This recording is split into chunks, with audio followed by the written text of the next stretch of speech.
Welcome to Canada's podcast.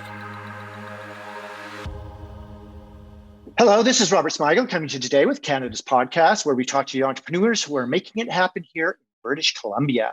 Today's guest is Cody Green, the founder of Canada Drives. In 2010, based on his experience working in car dealerships, Cody started Canada Drives, enabling Canadians for the first time to get approved for auto financing online. Fast forward to 2021, Canada Drives is the fastest growing platform empowering Canadians to buy a vehicle 100% online and have it delivered straight to their door. Well, Cody, welcome to Canada's podcast. Thanks for taking the time today to be here for all our listeners. Thanks, Robert. It's great to be here. Awesome. Okay, I want you to tell us a little bit more about yourself and give us the details on your current business. Yeah, so as you said, I'm founder, co-CEO of Canada Drives. My professional experience started working in car dealerships across Western Canada, and that's when the idea for Canada Drives was formed. So 2010 started out as a financial technology company, fintech, really sitting at the intersection between car shoppers, dealerships, and lenders, and allowing Canadians to get approved for auto financing online before they went shopping for their vehicles. So that's sort of where it all started. Fast forward a few years, now we're trying to tackle 100% online car shopping. So our mission today is to be the easiest place to buy or sell your car in Canada. And as I said, we're doing this by having a 100% online car shopping experience. And so what that actually means for someone is they're able to go on our website, shop for a vehicle, and pay for the vehicle. So whether they're putting it on their credit card or we're helping them out getting their financing, and then book a delivery and have the vehicle dropped off at their doorstep. So you can imagine buying a vehicle sort of sight unseen online, despite as many pictures as we can show, is a big leap for a lot of people. And so we also offer a 7-day love it or return it guarantee to make sure everybody's 100% happy with their purchase. Yeah, and you know what? Also time. I remember one time a few years ago, I didn't have time to look for a car. So I had my father actually go out there and do all the work because he's retired. He went out there, did all the work. I mean, I had the money and stuff like that, but time, it takes a lot of time to go do all this stuff, right? So that's another pain point I think you guys are solving. I think they say the average person spends 4+ hours in the dealership to buy a vehicle. And a lot of people go there knowing what they want. And unfortunately, that isn't time well spent typically. Like the test drive may last 15 minutes and that may or may not tell you everything you want to know about a vehicle. And so that's why we like this kind of test own. We make it fast and easy online. If you don't love the vehicle, we'll come grab it from you. So it's been super well received in BC so far. I love the truck and the trailer that pulls up to your door and it makes it look, so convenient. So awesome. Okay. Did you need financing to start your company, and how do you currently make money in the business now? Yeah, so we were fortunate. We were able to bootstrap the business in the earlier years and really only received financing later on when we started owning the inventory ourselves. As you can imagine, hundreds and hundreds of vehicles cost a lot of money to hold an inventory. And as far as making money, today we primarily make money by selling vehicles. Okay. So it's like a commission type of thing, right? Okay. I want you to give me a key piece of knowledge or information about your industry that our listeners can learn from. So automotive retail is the biggest consumer industry in Canada. I think the last number had it marked at $140 billion, but it's also the industry with the least e-commerce penetration. I think in 2020, it's going up. It was like around 1%. And so it's really the last frontier for e-commerce to make their mark on the industry. Okay, you are located in BC, but what is the long-term vision and what will your company look like in the future? Do you see the company expanding into other areas and where beyond Vancouver, BC, or even Canada? Yeah, so we believe Canada Drives can become ubiquitous with car shopping in Canada. So although we've started in BC, we are really looking at this through a national strategy. And so when we look back and we're saying, hey, were we successful or weren't we successful? when we're one of those first places that people think about when they're thinking of buying their vehicle in Canada, that's when we'll know, okay, we've accomplished what we wanted to here. Awesome. Okay. We've learned a bit about you and we've learned a little bit about your business. We want to talk about your entrepreneurial journey now. What are the biggest benefits for you in being an entrepreneur here in British Columbia? I want you to give us some of the good points about starting a company here, but I also want you to give some of the tough things or challenges for listeners so they can keep an eye out for them. Yeah. So Vancouver is an amazing city. And what I love about it, it's truly an international city. And it brings some of the smartest, hardworking people from really around the world. We have a team of over 400 people. And I'd say when I used to look out on the floor, I guess now when I look onto the Zoom calls, that the amount of people that were born outside of Canada is simply amazing. And they were just drawn to that energy that is Vancouver and really that quality of life that we have living here.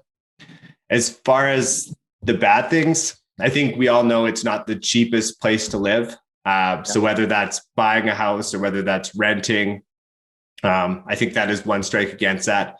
I think as far as other negatives, if you're a Canada-focused company, Toronto still kind of holds the weight as the epicenter for Canada. So being in Vancouver, you do feel like you're a little bit on the outside of that and having to sort of work from the outside in for the heart of Canada. Okay. I want you to imagine that you're coming to Vancouver for the first time. If you were to start all over again and you just moved here to Vancouver, BC, but this time you don't know anyone, knowing what you know now, what would you do? And how would you go about starting all over again as an entrepreneur? So I think I'd make a more concerted effort, especially early on, to connect with like-minded people in the city. How I would do this, I would probably source out events and now a lot of them are digital, but even in-person digital, where you could meet other people that are excited about building companies and solving big problems. And I was new to Vancouver and went through this process. And if I could rewind, I would have just done it faster. I don't think it was until I started building those relationships over the last couple of years that I really realized what I had been missing out on there. Okay. Now, let's talk about your routine. What's the first hour look like for you when you get up in the morning? Do you have a specific routine or a ritual that helps you get motivated to start your day? Yeah, so I get up pretty early and I don't really have an opinion whether someone needs to be in early or they can sleep in. I've just found that's the cadence that I've settled into. So typically I'm waking up around 5 a.m. I've got two boys, 6 and 3, and I don't know if they've followed my lead or what, but if I wasn't getting up on my own accord, they'd be waking me up because they're following shortly after. Typically past that, I'm going to have a breakfast and then some form of exercise. So in the winter, that's going to be lifting weights. In the summer, spring, fall, that's going to be getting out for a run or going for a bike ride. Once I've done that, obviously showered and all that good stuff, I do like being at my computer pretty early in the morning. So logging in at 7:30 and feeling like I have a jump on the day. Yeah. So exercise is big for you. Totally. So we had Cheryl Crown on the show not too long ago, and she said that being an entrepreneur is a lot like being an athlete. You need to be at peak performance. Do you believe that? I do. I think one of the things early on, I would not prioritize sleep. It seems like the easy place to steal from, but I think as more of my job is about thinking and trying to make some really important decisions throughout the day and less about just what I can get done in a day and the amount of hours to throw at it, sleep is definitely something that I've given a bigger priority before. It's kind of that last pillar of health that people tackle sort of last on the list. Do you think entrepreneurs have to be weird or unique in a positive way or wired differently? Yeah, I don't know if you have to be wired differently or if you have to get rewired differently. So I think you do have to sort of straddle a few different worlds. You need to be very pragmatic, but then also very bold in the next breath. And I think you learn to really become a little bit more even keel. I think in the early years, it was easy to ride the highs up and the lows down. But as you get more sort of years in the game, you definitely get yourself to moderate that a lot better.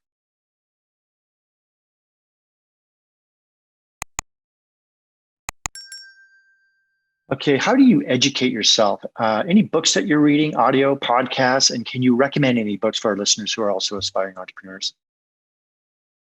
So the book I'm reading right now, maybe a little early for recommendations. I'm reading World Order by Henry Kissinger. It's been a great book so far, but I'm not at the end. So I think I like this one. It breaks down sort of the international playing field, how we got to where we are today. So I'm finding that pretty fascinating. I think as far as books I recommend, the one I've probably given as a gift the most is Shoe Dog. I'm not sure if you're familiar with that one. I've read it, of course. Yeah, very good. Yeah, Nike. Yeah. Mm-hmm. exactly. And I feel it's one of those stories that hasn't been told as often in the media as maybe like the Apples, the Facebooks, the Amazons of the world. I think what really resonates to me with that story is just like how gritty it was in the early years. And like, it wasn't obvious that it was going to work or they were going to make it or they were going to become the titan that they are today. It was like, okay, we just got to get to the next payroll and really built an industry around them. So I've really enjoyed reading that one. Yeah. Speaking of payroll, I like the part where his wife at the time was putting the checks in her drawer, weren't cashing them. That was pretty funny. Yeah. Okay. Online, offline tools. You mentioned Zoom. Anything else? Yeah, so Zoom wasn't in the repertoire before 12 months ago, and now it's hard to imagine life without it. Our organization is heavy on Slack as well, so that's our main messaging system.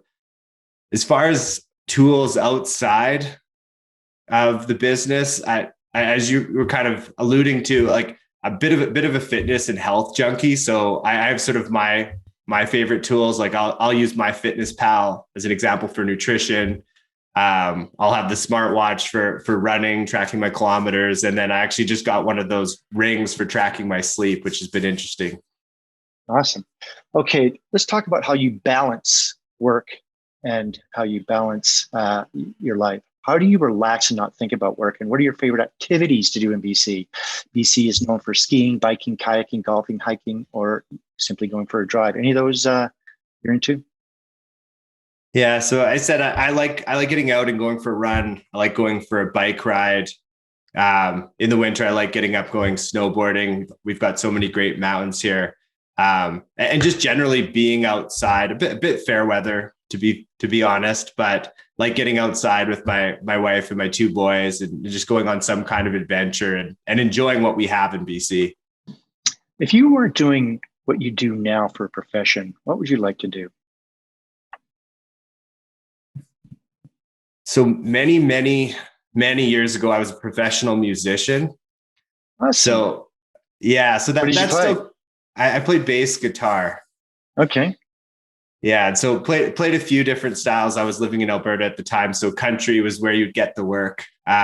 It feels a world away now, but being on stage, playing music is pretty exciting. And so I think maybe doing that, I think barring that, it would probably be another company. I love building things. I love solving problems.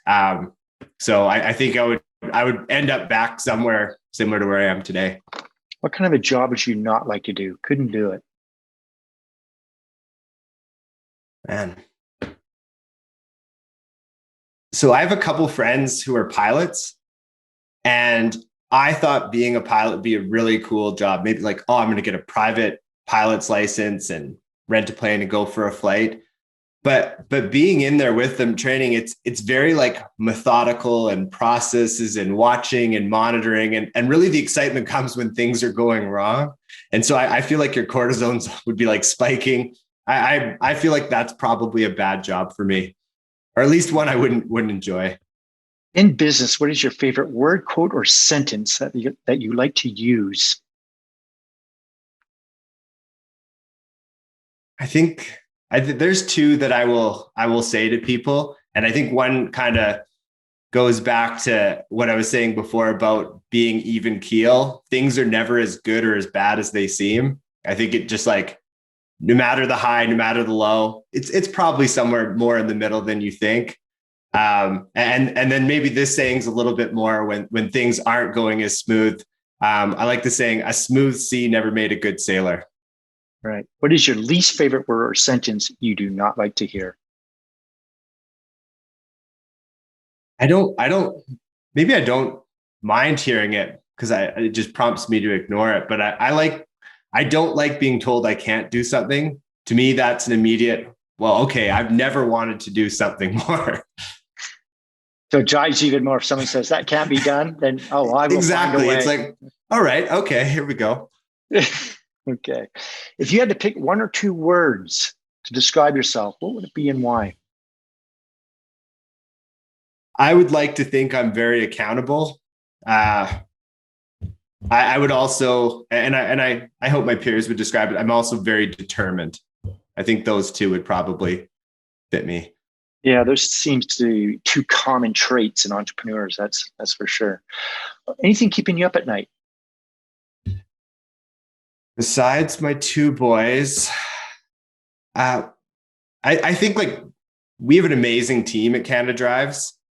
And so for me, if I'm up at night, I'm always just wanting to ensure that I'm growing, I'm developing as a leader to just make sure that us as a team can capitalize on the opportunities we have. So I think that's probably the big thing is just like I really do feel we sit at a transformational time and just want to make sure that we're capitalizing up in the opportunity and I'm not the reason, like I'm not getting in the way. Okay, I want you to give us the top 3 things on your inspired life list. This could be if you want to travel more, philanthropy, write a book, anything like that you'd like to start a new company or anything that you kind of like to do to inspire yourself in different directions. So top 3 things. It's hard not to crave travel right now. So I'm going to go there first. I think, especially when my boy's a little bit old, I'd love to travel with them, get back to Europe. And I think a very like immersive way to teach them some of that history, I think would be pretty special. Going back to the music side of things, I think playing at a Coachella or some huge music festival would be pretty cool. As far as the third thing, I don't know if I have one, to be honest. I'm having a lot of fun with what I'm doing right now. And so hopefully that is my third thing and just seeing where this can go. Awesome. Do you have any advice that you may have received that you can pass on to entrepreneurs throughout Canada? Yeah, I think one thing I see and one thing I've been told is I will see companies and they'll have a solution and they're out hunting for a problem. I think really focus on solving a real problem for your customer. If you can do that, there's a business that can be built around it. So I think that's a big piece of advice. I think the other thing is consistency. A lot of entrepreneurship, honestly, is just showing up every day. And that's going to be a big part of the winning formula. You can't control if you're the smartest person out there, but you can control if you're going to outwork people. So if you're like the hardest working person in the room, it's going to make up for a lot of other things. Yeah, I think also being a leader, people look up to you. Leaders create leaders, right? So I think that's one of the things that entrepreneurs can be known for. Okay, Cody, you ready to have some fun? Oh, yeah. Okay, well, as you know, under current situation, being online, the internet is a big component of how we exist, whether it be Zoom, whether it be talking to clients, whether it be talking to staff, you name it, we're always connected as entrepreneurs. We want to take you away from that. There's a small tropical island just off of Fiji that only has one phone booth there. There is no internet. This place does exist. We're going to drop you off there. You won't have a computer or smartphone or tablet. You can use the phone booth located there anytime to call the boat. We'll come pick you up. How long would you last before you made that call? And what would you do while you were there? So am I allowed to use this phone booth to check in on things, make a couple business calls? Or Yeah. is this a one-way line to the... No, you can use the phone booth. There's just no internet on the island. You can use as much as you want. You have food, water, all that stuff. You just no internet. It honestly sounds lovely, Robert. I think I'm good for a week or two, definitely. Especially coming off this year. I'm not the retire on the tropical island kind of guy. So I think it's a week or two and I'm going to call the boat and want to kind of get back into the swing of things. But I could probably spend a couple weeks working on my tan. Okay. So you would take it as time off. I've had some entrepreneurs start a business there, surfing coconuts, selling coconuts, starting a plantation, you name it. I've heard it all.